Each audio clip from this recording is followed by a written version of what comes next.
Bonjour à tous. Donc dans cette présentation, nous allons, à travers un exemple, illustrer les différentes étapes de conception d'une base de données relationnelle.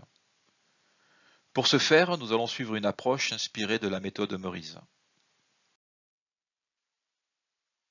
Donc nous allons réaliser les 5 étapes suivantes à partir de la description d'un système. Donc nous allons tout d'abord réaliser le dictionnaire de données, dans lequel nous allons inventorier les différentes données du système. Puis ensuite, nous allons caractériser les différentes dépendances fonctionnelles entre ces données et les représenter sous forme d'un graphe. À partir de ce graphe, nous allons définir le diagramme entité-association, que nous allons ensuite transformer en schéma relationnel. Et puis enfin, nous allons obtenir le script SQL de création de la base de données. Nous allons tout d'abord décrire le système pour lequel nous souhaitons concevoir et créer une base de données. Donc le contexte est le suivant. Donc il s'agit d'une société qui fabrique et commercialise des machines-outils et qui possède une flotte de véhicules de fonction qui permet à ses employés de se rendre chez les différents clients ou les futurs potentiels clients. Donc pour des raisons notamment de maintenance de machines-outils vendues, pour des raisons de livraison de pièces de rechange ou encore pour réaliser de la prospection. Et donc il a été décidé d'informatiser la planification et la gestion des déplacements prévus et réalisés par les différents employés qui utilisent les différents véhicules de fonction de cette société. Donc sur les 2 diapositives qui suivent, nous avons une description plus détaillée concernant ce système. Donc nous avons notamment chaque véhicule de fonction qui possède un numéro d'immatriculation, un modèle, ainsi qu'une marque. D'autre part, nous souhaitons enregistrer le kilométrage de chaque véhicule. Concernant les employés, nous avons les informations suivantes. Chaque employé est identifié par un numéro et possède un nom ainsi qu'un prénom. Chaque client de la société est identifié par un numéro et possède un nom ainsi qu'une adresse.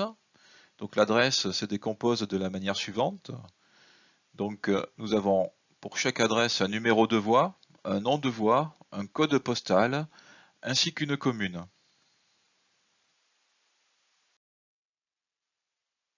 Comme information, nous avons également qu'un employé peut utiliser un véhicule de fonction pour se rendre chez un ou plusieurs clients. Chaque déplacement planifié concerne donc un seul employé et peut concerner un ou plusieurs clients. Chaque déplacement sera identifié par un numéro. D'autre part, pour chaque déplacement, nous souhaitons enregistrer la date du déplacement, ainsi que l'heure à laquelle le déplacement débute et l'heure à laquelle le retour du déplacement est prévu ou effectué. Au retour du déplacement, le nombre de kilomètres parcourus durant le déplacement devra être enregistré. D'autre part, la raison pour laquelle un client est visité devra être donnée. Et enfin, chaque fin de mois, un bilan est réalisé à partir des déplacements afin de connaître le nombre total de kilomètres effectués par chaque véhicule durant ce mois.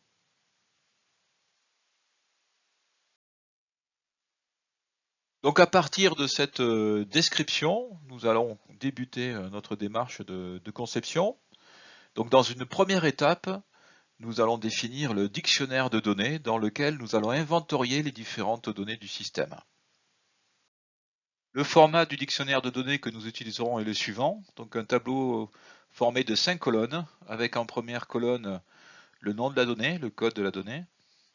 Ensuite, une deuxième colonne dans laquelle nous mettrons la signification de la donnée, sa désignation. Une troisième dans laquelle on mettra une lettre qui correspondra à la nature de la donnée, donc soit une donnée élémentaire, soit une donnée calculée ou paramètre. Une quatrième dans laquelle on mettra le type de la donnée, donc par exemple texte ou encore entier. Et enfin, une dernière colonne dans laquelle on indiquera un éventuel commentaire, soit sur le format ou soit par exemple une règle de calcul quand il s'agit d'une donnée calculée. Reprenons la description du système afin de collecter les différentes données dans notre dictionnaire.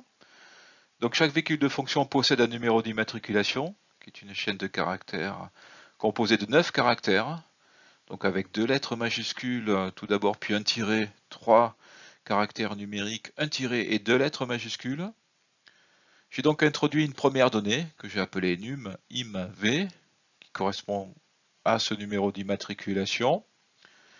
La nature de cette donnée, il s'agit d'une donnée élémentaire, puisqu'elle n'est ni calculée à partir d'autres données, elle ne peut pas être déduite à partir d'autres données également, elle n'est pas un paramètre du système, ni une constante, donc il s'agit bien d'une donnée élémentaire.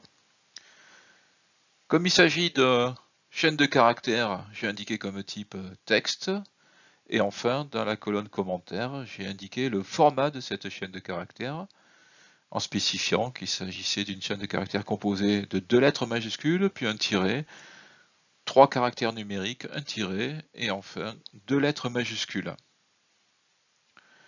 En poursuivant la lecture de la description, on nous indique que chaque véhicule possède également un modèle, qui est une chaîne de caractères, une marque, une chaîne de caractères, et un kilométrage, qui est un entier positif. Donc j'ai introduit les 3 données suivantes, modèle V, marque V et KMV. Pour le modèle, la marque et le kilométrage. Il s'agit également de 3 données élémentaires, donc les 2 premières de type texte et la dernière de type entier. Et en commentaire, j'ai indiqué que le modèle et la marque avaient au plus 50 caractères et que le kilométrage était un entier positif. Avant de poursuivre, une petite remarque sur les noms des données que j'ai choisis. Donc il s'agit de noms plutôt courts qui nous permettent à la lecture de comprendre à quoi correspond la donnée. Donc num imv, on peut facilement comprendre que cette donnée correspond au numéro d'immatriculation du véhicule. On n'est pas forcément obligé de lire la colonne désignation signification pour comprendre exactement à quoi ça correspond. Et d'autre part, j'ai employé une stratégie de nommage en mettant la même terminaison, donc underscore v, pour indiquer que ces différentes données étaient relatives au véhicule. Poursuivons. Passons maintenant aux informations concernant les employés. Donc on nous indique que chaque employé est identifié par un numéro, qui est un entier positif, et possède un nom ainsi qu'un prénom, 2 chaînes de caractères. J'ai donc introduit numamp, noramp, prénomamp, pour respectivement le numéro, le nom et le prénom de l'employé. Ces données sont toutes les 3 élémentaires. La première est de type entier et les 2 dernières de type texte. Le numéro de l'employé est positif et le nom et le prénom sont des chaînes de caractères composées de 2 à 50 caractères. Voilà. Concernant les clients, on nous indique que chaque client est identifié par un numéro qui est un entier positif, qui possède un nom et que son adresse est composée d'un numéro, d'un nom de voie, d'un code postal ainsi que d'une commune. J'ai donc introduit dans le dictionnaire 6 nouvelles données, numCL, non-CL, numvoicL, non-voicL, CPCL et ville-CL, correspondant à ces informations. Il s'agit là aussi de données qui sont toutes élémentaires. Dans la colonne type, j'ai indiqué les différents types de ces données. Et dans la colonne commentaires, j'ai indiqué les contraintes que nous avions sur les valeurs possibles de ces données. Une remarque avant de poursuivre, l'adresse est composée. Et donc, on ne doit pas l'indiquer telle quelle dans le dictionnaire. On est obligé de la décomposer et d'indiquer les différents éléments qui la composent. Donc le numéro de voie, le nom de la voie, le code postal et la commune. On ne doit pas avoir de données composées en fait dans le dictionnaire. Poursuivons. Donc on nous indique qu'un employé peut utiliser un véhicule de fonction pour se rendre chez un ou plusieurs clients, que chaque déplacement planifié concerne donc un seul employé et peut concerner un ou plusieurs clients, que chaque déplacement sera identifié par un numéro, un entier positif. Donc là, nous avons une nouvelle donnée à lister dans notre dictionnaire, donc je l'ai rajoutée et je l'ai appelée num dp, dp pour déplacement. Donc numéro de déplacement, élémentaire, entier, et comme contrainte que c'est un entier positif. Pour chaque déplacement, nous souhaitons enregistrer la date du déplacement. Donc là aussi, j'ai rajouté une nouvelle donnée correspondant à cette date de déplacement que je vais appeler date DP. Un déplacement s'effectue au plus sur une journée, l'heure à laquelle le déplacement débutera et l'heure à laquelle le retour du déplacement est prévu effectuer. Donc là, deux nouvelles données que j'ai appelées HDEP-DP et HRET-DP pour respectivement l'heure de départ et l'heure de retour du déplacement. Au retour du déplacement, le nombre de kilomètres parcourus durant le déplacement devra être enregistré. Donc là aussi, nous avons une nouvelle donnée, le nombre de kilomètres parcourus, que j'ai appelé NBKMDP. D'autre part, la raison, donc une chaîne de au plus 100 caractères, pour laquelle un client est visité, devra être donnée. Et donc, j'ai rajouté comme donnée une donnée que j'ai appelée raison visite, qui correspond à la raison de la visite d'un client. Toutes ces nouvelles données sont élémentaires. Ici, j'ai indiqué le type de chacune d'elles. Et là, d'éventuelles contraintes, notamment, par exemple, l'heure de retour du déplacement doit être supérieure à l'heure de départ du déplacement.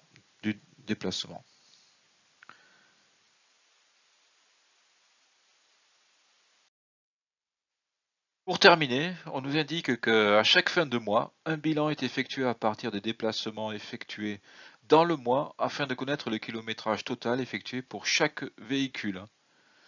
Et donc là, j'ai également introduit une donnée correspondant à ce kilométrage total que j'ai appelé NBKM-V, donc qui va correspondre au nombre de kilomètres du mois pour un véhicule donné. Donc ici, il s'agit d'une donnée calculée, puisqu'on peut la déduire et la calculer à partir d'autres données, et notamment la somme des kilométrages des différents déplacements pour le mois en question et le véhicule en question. Voilà, donc il s'agit de la seule donnée calculée de notre dictionnaire, et d'autre part, nous n'avons pas de données paramètres. Toutes les autres données sont des données élémentaires. Au final, nous obtenons ce dictionnaire de données. Dans la suite, nous allons garder que les données élémentaires. Nous allons considérer que les données élémentaires. Donc nous écartons toutes les autres données, c'est-à-dire les données calculées et les données paramètres. Donc ici, dans cet exemple, nous n'avons pas de données paramètres, mais si nous avions eu des données paramètres, on les aurait également écartées pour la suite. Donc je le répète, dans la suite, on ne va considérer que les données élémentaires. Et on laisse de côté les données calculées et ainsi que les éventuelles données paramètres si jamais nous en avions eu. Donc à l'étape suivante, nous allons caractériser les différentes dépendances fonctionnelles entre les données élémentaires que nous avons gardées. Et donc nous ici, nous allons les représenter sous forme d'un graphe. Il existe d'autres représentations, hein, notamment une représentation matricielle. Nous avons opté pour cette représentation. Donc nous allons créer ce que nous appelons le graphe des dépendances fonctionnelles. Dans ce graphe, chaque sommet correspondra à une donnée élémentaire. Donc on doit retrouver pour toutes les données élémentaires que nous avons listées précédemment dans le dictionnaire de données, un sommet. Donc par exemple, nous avons num client qui sera un sommet, non client qui sera un sommet, et ainsi de suite. Donc toutes les données élémentaires doivent être présentes comme sommet dans le graphe.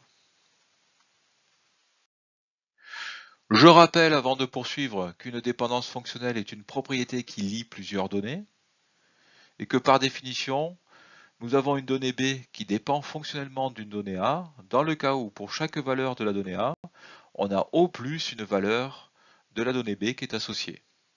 Dit autrement, on a chaque valeur de la donnée A qui détermine au plus une valeur de la donnée B. Dans le graphe des dépendances fonctionnelles, on représente une dépendance fonctionnelle par un arc entre les données qui sont liées par la dépendance fonctionnelle.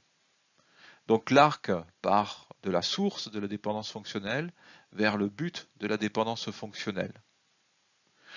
Donc par exemple, dans notre système, nous avons la dépendance fonctionnelle suivante, Nous avons numéro de client qui détermine le nom du client. Ou dit autrement, nous avons le nom du client qui dépend fonctionnellement du numéro du client. Et ainsi, nous allons représenter cette dépendance fonctionnelle par un arc entre numéro de client et le sommet correspondant au nom du client. Donc cet arc-ci. Si on examine notre système, nous avons également les dépendances fonctionnelles suivantes. Nous avons numéro de client qui détermine le numéro de voie du client, de son adresse.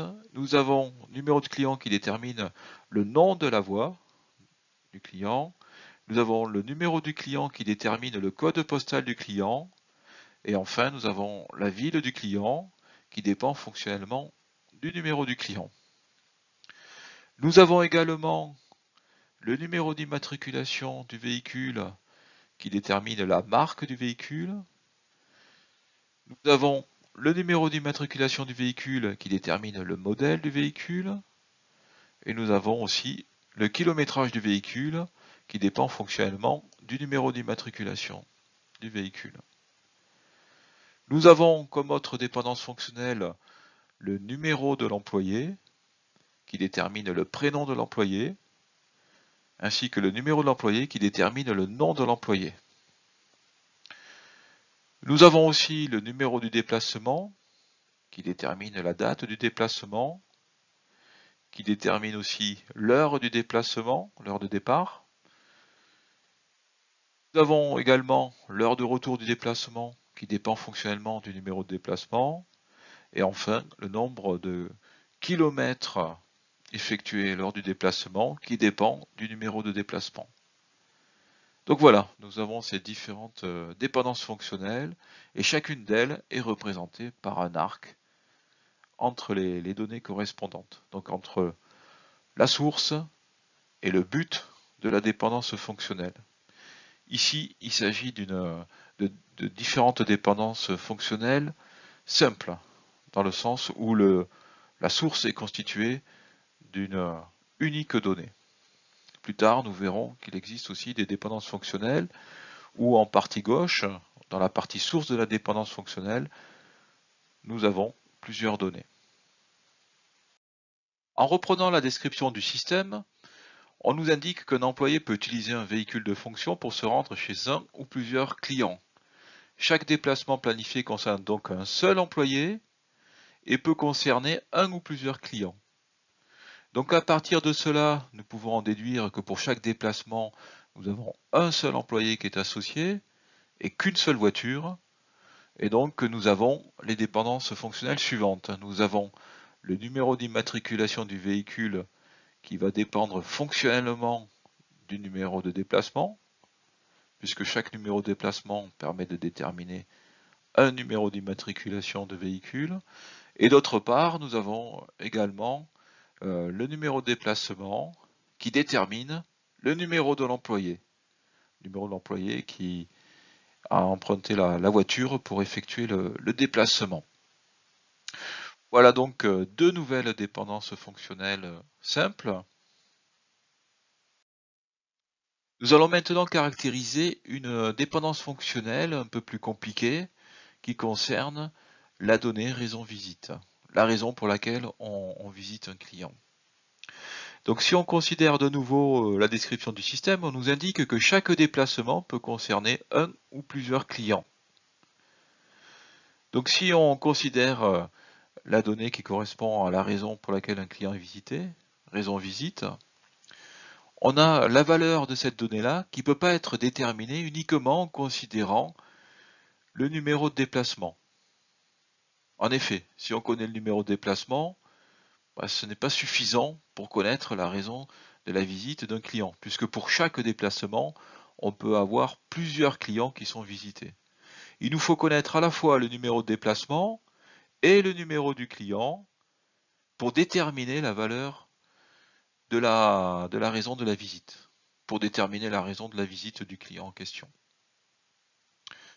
Et donc ici, nous avons affaire à une dépendance fonctionnelle qui est dite composée à gauche, c'est-à-dire que sa partie source contient plus d'une donnée. Ici, en l'occurrence, elle en contient deux.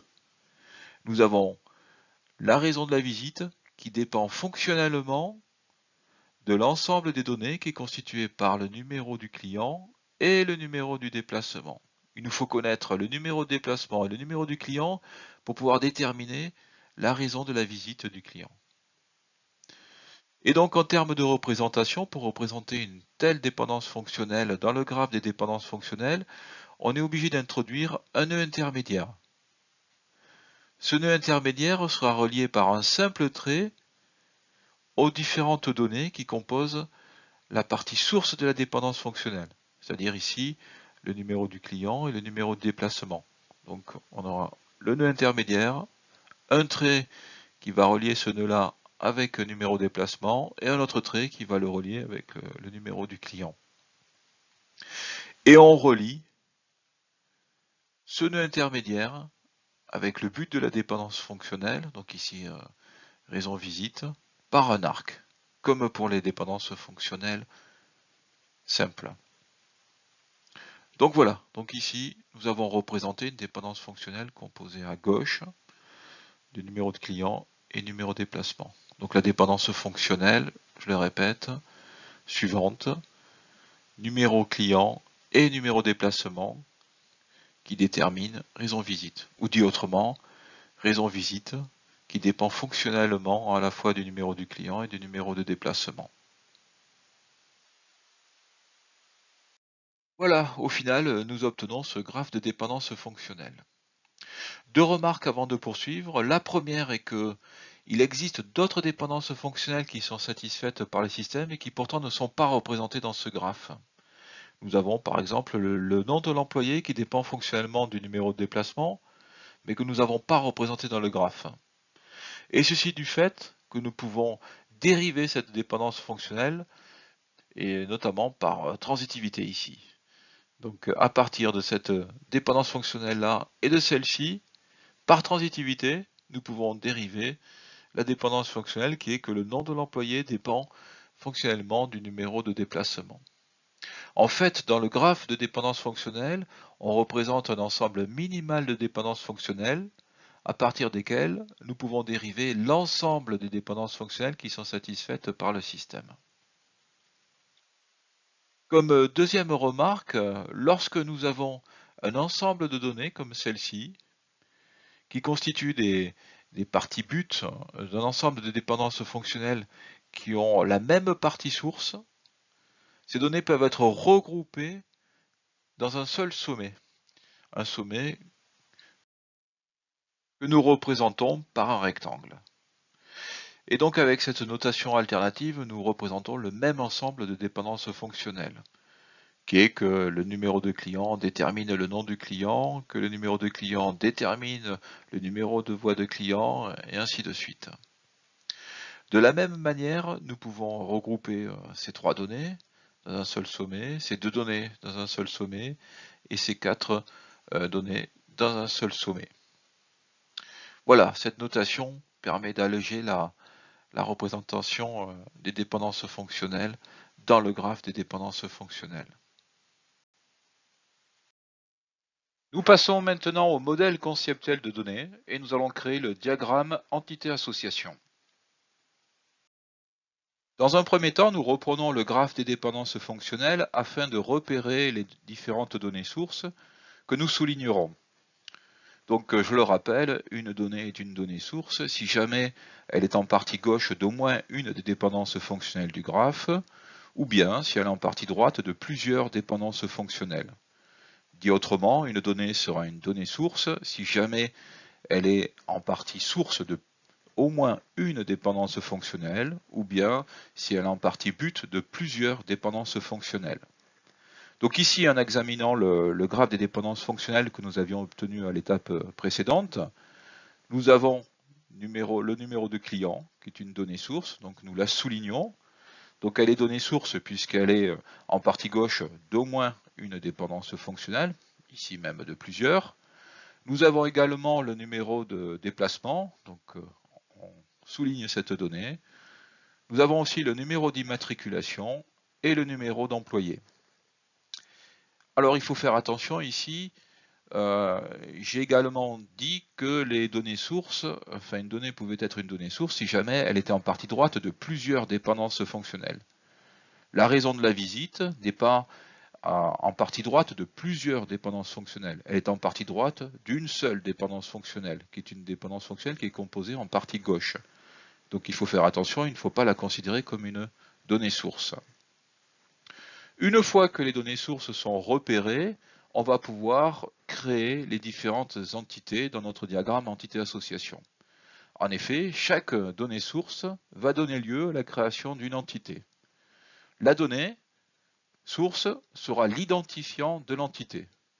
Donc pour chacune des données sources, on va devoir choisir un nom d'entité et on placera la donnée source dans l'entité comme identifiant, donc comme propriété et identifiant de l'entité.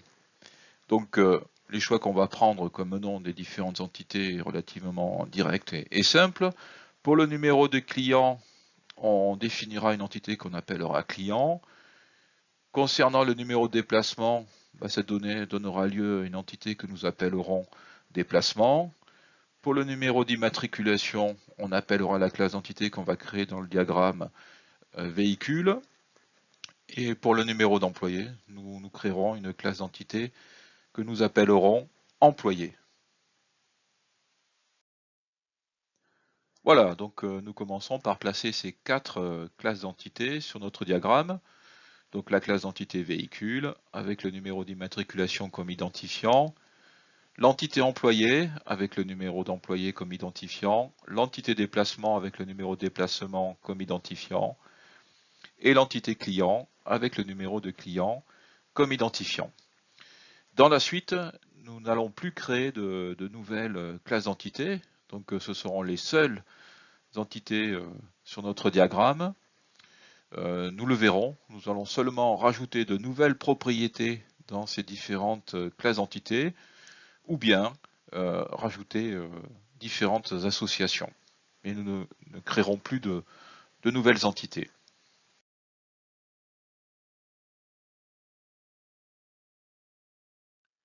Nous allons maintenant considérer les dépendances fonctionnelles du graphe qui ont cette forme.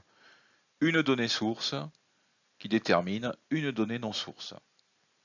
Donc j'ai coloré en bleu les différentes dépendances fonctionnelles du graphe qui ont cette forme. Donc nous avons par exemple la marque du véhicule qui dépend fonctionnellement du numéro d'immatriculation du véhicule. On a bien le numéro d'immatriculation qui est une donnée source et la marque du véhicule qui est une donnée non source. Donc chacune de ces dépendances fonctionnelles va donner lieu à l'ajout d'une nouvelle propriété dans une entité. En fait, on va rajouter comme propriété de l'entité qui a comme identifiant la donnée source, la donnée non source. Donc par exemple, on rajoutera dans l'entité véhicule qui a comme identifiant le numéro d'immatriculation, la marque du véhicule. On rajoutera également comme propriété le modèle du véhicule. Et on rajoutera également le kilométrage du véhicule. Donc dans la classe d'entité véhicule, on a ces trois nouvelles propriétés. Et de même, on rajoutera le nom du client, le numéro de voie, le nom de voie, le code postal et la ville du client dans la classe d'entité client comme nouvelle propriété.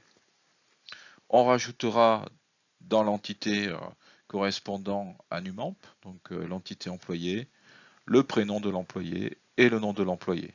On rajoutera également la date de déplacement, l'heure de départ, l'heure de retour et le nombre de kilomètres parcourus lors d'un déplacement dans l'entité déplacement, puisque nous avons le numéro de déplacement qui est l'identifiant de cette entité.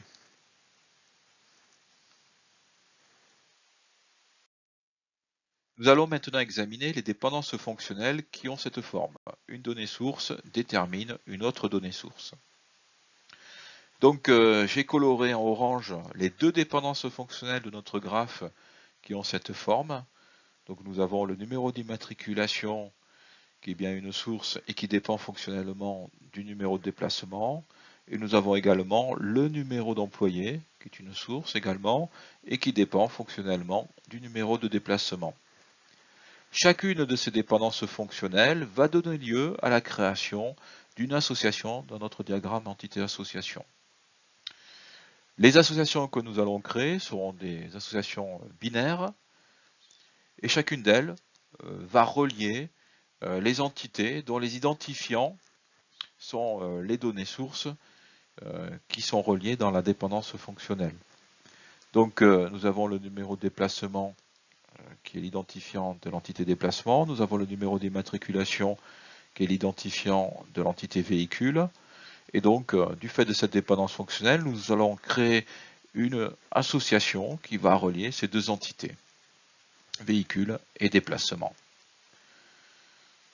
Nous avons le numéro d'employé qui est l'identifiant de l'entité employé, numéro de déplacement qui est l'identifiant de l'entité déplacement, et donc cette dépendance fonctionnelle va donner lieu à la création de cette association qui va relier employé et déplacement. Donc là, il faudra choisir pour chacune des associations un nom. Donc ici, j'ai choisi comme nom utilise. Donc un déplacement utilise un véhicule. Cette association-là, je l'ai nommée réalise, un employé réalise des déplacements. Ces deux associations sont porteuses de dépendance fonctionnelle, naturellement, puisqu'elles sont issues de dépendance fonctionnelle, ce qui veut dire que sur un des liens de l'association, nous allons avoir une cardinalité maximale de 1. Alors, sur quel lien? En fait, nous aurons une cardinalité maximale sur le lien qui relie l'association avec l'entité correspondant à la donnée qui est en partie source de la dépendance fonctionnelle. Donc ici, pour les deux dépendances fonctionnelles, nous avons le numéro de déplacement qui est en partie source de ces deux dépendances fonctionnelles. Et donc la cardinalité maximale de 1 sera sur le lien qui relie l'entité déplacement avec l'association. Donc voilà, donc ici nous avons une cardinalité maximale de 1 et ici également une cardinalité maximale de 1. Les autres cardinalités devront être déduites du système. Et donc, si on regarde, pour chaque déplacement est associé à au moins un véhicule et au maximum un véhicule, puisqu'il est associé exactement à un véhicule. Donc on aura une cardinalité minimale pour ce lien de 1, et comme on l'a dit tout à l'heure, une cardinalité maximale de 1. Si on regarde ce lien-ci, nous avons chaque véhicule qui pourrait, donc on peut le supposer, ne pas être associé à un déplacement. Donc on va placer une cardinalité minimale de 0. Et un véhicule pourrait être utilisé pour plusieurs déplacements. Donc on mettra comme cardinalité maximale n. Si on regarde maintenant l'association réalise, chaque déplacement est forcément associé à travers cette association réalise à exactement un employé. Donc nous mettrons comme cardinalité minimale 1 et comme cardinalité maximale 1. Maintenant, si on regarde les cardinalités pour ce lien-là, chaque employé peut éventuellement ne faire aucun déplacement. Donc on placera comme cardinalité minimale sur ce lien 0, et un employé peut réaliser plusieurs déplacements, et donc nous mettrons comme cardinalité maximale n. Voilà, maintenant si on regarde notre graphe, la seule dépendance fonctionnelle qui nous reste à traiter, c'est une dépendance fonctionnelle qui est composée à gauche et qui a en partie but une donnée qui est une donnée non source. Donc nous allons maintenant traiter cette dépendance fonctionnelle. Lorsque nous avons une dépendance fonctionnelle qui est composée en partie gauche, qui contient donc plusieurs données dans sa partie gauche, dans sa partie source, et qui a en partie but une donnée non source, on ajoute une nouvelle association dans le diagramme entité-association, une association qui va associer les différentes entités correspondant aux données qui sont en partie source de la dépendance fonctionnelle, et d'autre part, on ajoutera comme propriété la donnée non source qui est en partie but. Donc la dernière dépendance fonctionnelle du graphe qui nous restait à traiter est bien de cette forme. Nous avons la donnée raison visite qui est une donnée non source et qui dépend fonctionnellement du numéro du client et du numéro du déplacement qui sont deux données sources. Et donc on va ajouter dans notre diagramme une association qui va relier client et déplacement, puisque les deux identifiants de ces deux entités sont respectivement le numéro du client et le numéro du déplacement. Et on va ajouter dans cette association la donnée non source qui est en partie but, donc raison visite, comme propriété de l'association. J'ai nommé l'association visite, donc lors d'un déplacement, on visite un ou plusieurs clients. En termes de cardinalité, nous savons, du fait que cette dépendance fonctionnelle est composée à gauche, que les cardinalités maximales ne peuvent pas être de 1. Elles sont forcément de n, donc pour chacun des liens. Donc nous avons ici placé une cardinalité maximale de n, et ici également, nous avons placé une cardinalité maximale de n pour ce lien. Pour les cardinalités minimales, il faut examiner le système. Donc nous savons que pour chaque déplacement, on visite au moins un client, donc on aura une cardinalité minimale de 1 pour ce lien-ci. Nous savons également qu'un client peut éventuellement ne jamais être visité, et donc nous aurons une cardinalité minimale ici de 0. Voilà, nous avons examiné toutes les dépendances fonctionnelles de notre graphe, et à partir de celles-ci, créer différentes associations ou ajouter des différentes propriétés dans les différentes entités ou associations. Une petite remarque, toutes les données élémentaires de notre dictionnaire de données se retrouvent dans le graphe des dépendances fonctionnelles, une et une seule fois, et toutes ces données se retrouveront également comme propriété soit d'une entité, soit d'une association dans le diagramme entité-association, une et une seule fois également. Deux remarques avant de poursuivre. La première, c'est qu'il existe d'autres formes de dépendance fonctionnelle que celles que nous avons dans notre graphe de dépendance fonctionnelle. Donc, il existe notamment des dépendances fonctionnelles dans le cas général de la forme, donc des dépendances fonctionnelles qui sont composées à gauche, avec en partie but des données qui sont sources, et donc ces dépendances fonctionnelles, pour ces dépendances fonctionnelles, nous devons appliquer une autre règle que celle que nous avons vue précédemment. Comme seconde remarque, toutes les associations que nous avons ajoutées dans notre diagramme sont des associations qui sont bien entendu porteuses de dépendances fonctionnelles, puisqu'elles sont issues des différentes dépendances fonctionnelles du graphe. Mais il existe, dans le cas général, des associations qui ne sont pas porteuses de dépendance fonctionnelle. Dans ce cas-là, il va falloir, à partir de la description du système, les découvrir et les ajouter dans notre diagramme entité-association. Voilà, au final, nous obtenons ce diagramme entité-association qui est composé de 4 entités et de 3 associations dans lesquelles nous avons placé les différentes propriétés. Nous avons également placé sur les différents liens les cardinalités.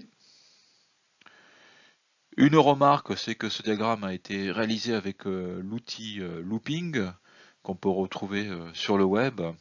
Avec cet outil, on peut également définir les types entre guillemets SQL pour chacune des propriétés.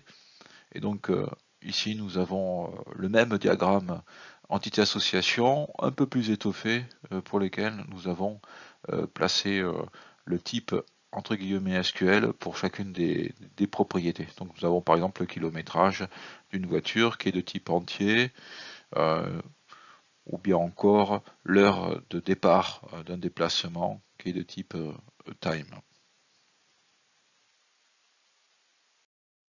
Nous passons maintenant au modèle logique de données. Et donc nous allons transformer le diagramme entité-association en schéma relationnel de la base de données. Nous allons donc construire pas à pas notre schéma relationnel de la base de données en partant du diagramme entité-association. Pour ce faire, nous allons appliquer différentes règles de transformation. La toute première des règles est la suivante. Chaque entité du diagramme entité-association va devenir une table de notre base de données. Donc nous avons 4 entités, véhicules, employés, déplacement, clients, qui vont donner 4 tables. On va garder le même nom pour chacune des tables que celle de l'entité. Et chacune des propriétés de l'entité deviendra un attribut de la table. L'identifiant de l'entité constituera la clé primaire de notre table. Donc ici nous avions une entité par exemple véhicule, on va se retrouver avec une table véhicule. On avait 4 propriétés, le numéro d'immatriculation, le modèle, la marque et le kilométrage. Et donc nous aurons 4 attributs, le numéro d'immatriculation, le modèle, la marque, le kilométrage.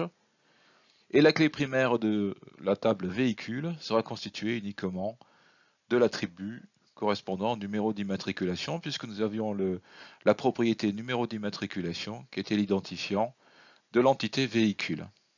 Voilà, donc nous avons 4 tables. Nous verrons dans la suite que nous pouvons obtenir d'autres tables. Nous allons maintenant tour à tour regarder les différentes associations présentes dans le diagramme entité-association. Et pour chacune d'entre elles, comme nous le verrons, en fonction des cardinalités sur ces liens, nous ajouterons soit un attribut dans une table existante, du schéma relationnel que nous sommes en train de construire, soit nous ajouterons dans ce schéma relationnel une nouvelle table. Donc nous allons tout d'abord considérer les associations pour lesquelles nous avons au moins un lien porteur d'une cardinalité maximale de 1. Donc si nous examinons les 3 associations, nous pouvons voir que nous avons 2 de ces 3 associations, l'association utilise et l'association réalise, pour lesquelles nous avons un de leurs liens avec une cardinalité maximale de 1. Donc nous allons tout d'abord examiner l'association utilise. Donc pour chaque déplacement, nous avons un véhicule, exactement un, qui est associé. Puisque pour chaque déplacement, nous utilisons exactement un véhicule. D'où la cardinalité maximale de 1 sur ce lien. Donc nous allons ajouter dans la table correspondant à l'entité déplacement une clé étrangère qui va permettre pour chaque déplacement, donc chaque enregistrement de la table déplacement, de référencer le véhicule utilisé lors de ce déplacement. Donc l'attribut correspondant à cette clé étrangère que nous ajoutons dans la table déplacement portera le même nom que l'attribut correspondant à la clé primaire de la table véhicule, c'est-à-dire numimv. Donc nous avons choisi le même nom, numimv. Donc l'attribut numimv de la table déplacement référence l'attribut numimv de la table véhicule. Voilà, donc je le répète, en ajoutant cette clé étrangère, lorsque on ajoutera un nouvel enregistrement de la table déplacement, on pourra indiquer comme valeur de cet attribut le numéro d'immatriculation du véhicule utilisé lors du déplacement. Je passe maintenant à l'association réalise. Je rappelle que l'association réalise a été ajoutée dans le diagramme afin de modéliser le fait que chaque déplacement est réalisé par un employé. Donc, comme tout à l'heure, du fait que la cardinalité maximale 1 se trouve sur le lien entre l'entité déplacement et l'association concernée, ici l'association réalise, nous allons ajouter une clé étrangère dans la table correspondant à l'entité déplacement, c'est-à-dire la table déplacement. Donc, cette clé étrangère permettra ici de référencer l'employé qui réalise le déplacement. Donc, nous prendrons comme nom d'attribut de cette clé étrangère le nom de l'attribut correspondant à la clé primaire de la table employée, c'est-à-dire numamp. Voilà, donc nous avons une clé étrangère numamp de la table déplacement, référence numamp de la table employée. Et donc, à chaque nouvel enregistrement de la table déplacement, on pourra indiquer comme valeur de cet attribut numamp, le numéro de l'employé qui réalise le déplacement. Donc voilà, pour chacune de ces deux associations, l'association utilise et réalise, nous avons ajouté un attribut dans une table existante. Ici, la table déplacement. Chacun de ces attributs correspond à une clé étrangère. Donc le premier ajout que nous avons effectué référençait le numéro d'immatriculation de la table véhicule, et la deuxième clé étrangère que nous avons ajoutée, numamp, référence numamp de la table employée. Nous allons maintenant traiter la dernière association de notre diagramme, l'association visite. Tout d'abord, remarquons que l'association visite n'a pas de lien avec une cardinalité maximale de 1. Sinon, nous l'aurions traité précédemment. Donc pour ce type d'association, ces associations qui n'ont pas de cardinalité maximale de 1 sur un de leurs liens, nous ajoutons systématiquement une nouvelle table dans le schéma relationnel de la base de données que nous sommes en train de construire. Cette nouvelle table portera le nom de l'association. Donc ici, nous allons ajouter dans le schéma relationnel une table qui s'appellera visite. En termes d'attributs de cette nouvelle table, pour chaque entité liée à l'association, nous allons ajouter une clé étrangère dans la nouvelle table. Donc je rappelle que l'association visite permettait de modéliser le fait que chaque déplacement concernait un ou plusieurs clients. Donc permettait de relier le ou les clients visités lors du déplacement. Donc pour chaque entité, nous allons rajouter une clé étrangère. Donc nous avons l'entité déplacement qui est liée à l'association visite. Donc nous allons ajouter une clé étrangère, donc le numéro de déplacement, qui va référencer pour chaque enregistrement de la table visite le déplacement concerné par cet enregistrement. Donc cette clé étrangère portera comme nom le même nom que l'attribut correspondant à la clé primaire de la table déplacement, c'est-à-dire numDP. Donc nous avons également une clé étrangère qui correspondra à l'entité client, donc numCL, nous avons rajouté dans la table visite, et qui permettra pour chaque enregistrement de référencer un des clients de la table client. Donc nous avons deux clés étrangères, numCL de la table visite, référence numCL de la table client, et numDP de la table visite, référence numDP de la table déplacement. Ces deux clés étrangères constitueront la clé primaire de la table visite. Donc la clé primaire de la table visite sera constituée de numCL et de numDP.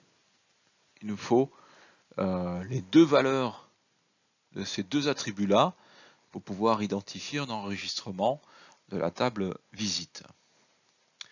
D'autre part, on a une propriété dans l'association visite qui était la raison de la visite d'un client.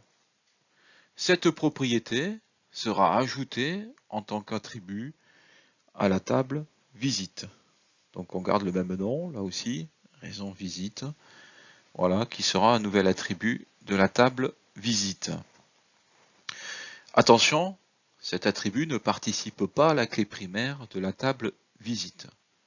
Seules les deux clés étrangères, enfin les deux attributs correspondant aux deux clés étrangères constituent la clé primaire de la table visite.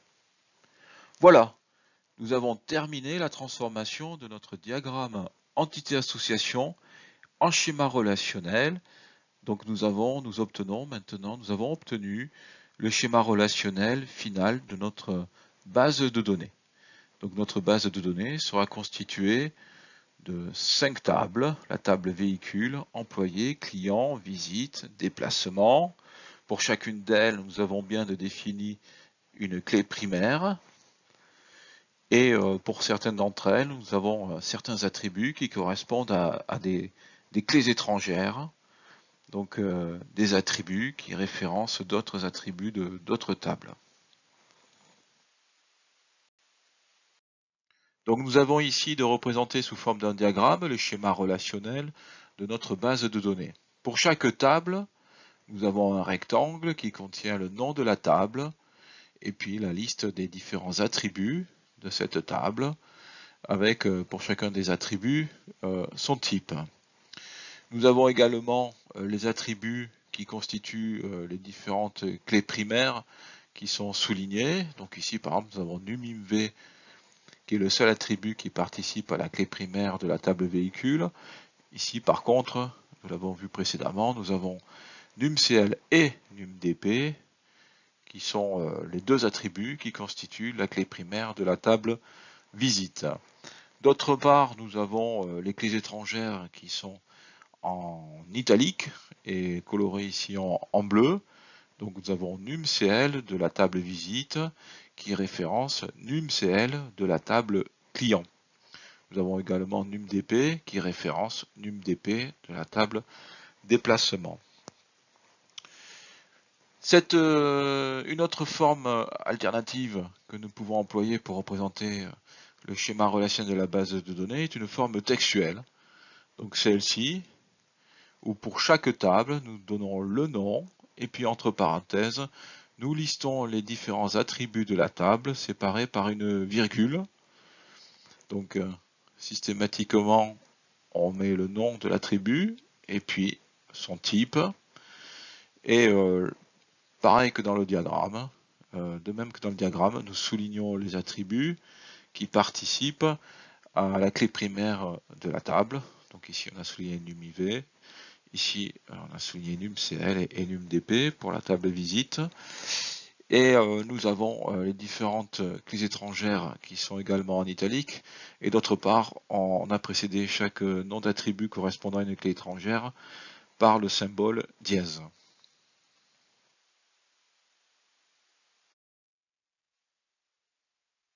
Passons maintenant à la dernière étape qui correspond au modèle physique de données où nous allons produire le script de requête SQL permettant de créer la base de données.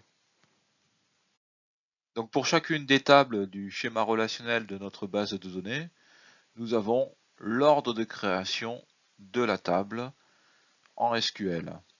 Donc ici nous avons l'ordre de création de la table véhicule, ici celle de la table employé, et ainsi de suite. Donc je ne vais pas rentrer dans le détail de chacun de ces ordres, je vais juste prendre un exemple. Donc on va prendre la table véhicule, donc on a son ordre de création ici en SQL, donc create table, le nom de la table, véhicule, et entre parenthèses, on définit les différentes définitions des attributs, et ainsi que celles des contraintes d'intégrité de type clé primaire. Donc le nom de l'attribut, numImv, et puis son type, garde 9, modèle V, varchar de 50. Donc là, on a spécifié que cet attribut ne pouvait pas avoir de valeur nulle. Marque V, varchar de 50, également note nulle. Kilomètre, le kilométrage du véhicule, un entier, int. Là aussi, on a l'obligation de mettre une valeur pour cet attribut, pour chacun des enregistrements. Et enfin, la définition de la clé primaire, donc primary key, et entre parenthèses, le seul attribut de la table qui participe à la clé primaire, donc le numéro d'immatriculation du véhicule, l'attribut num im v. Voilà, on va prendre peut-être un autre exemple où on a une clé étrangère, par exemple la table visite.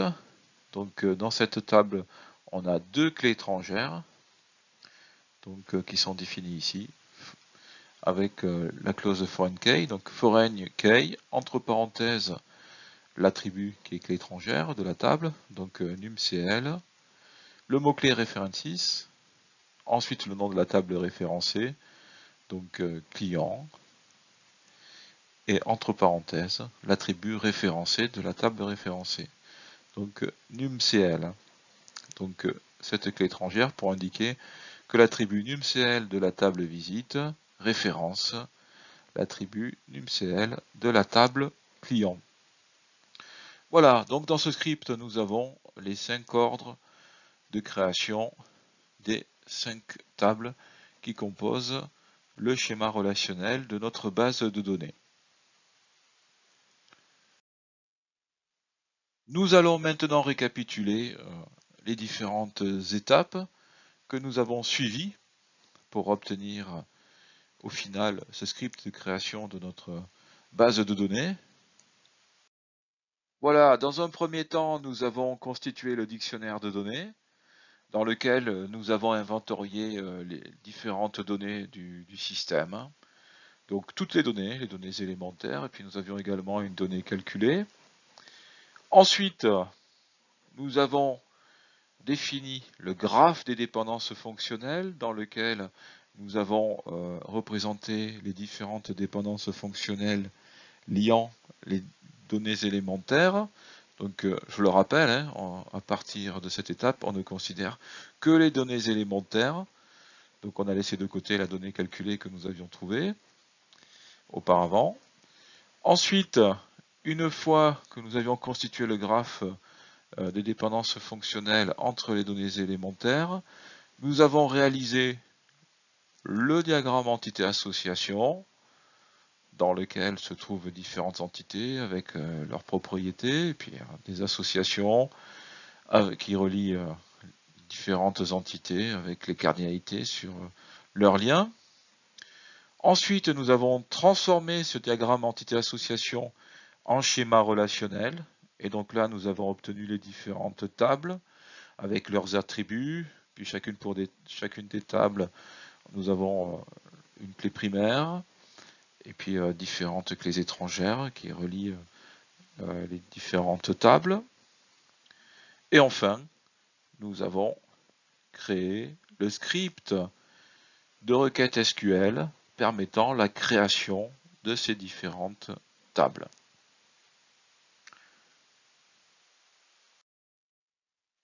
Voilà, la présentation est terminée. Je vous remercie de votre écoute et je vous dis à bientôt.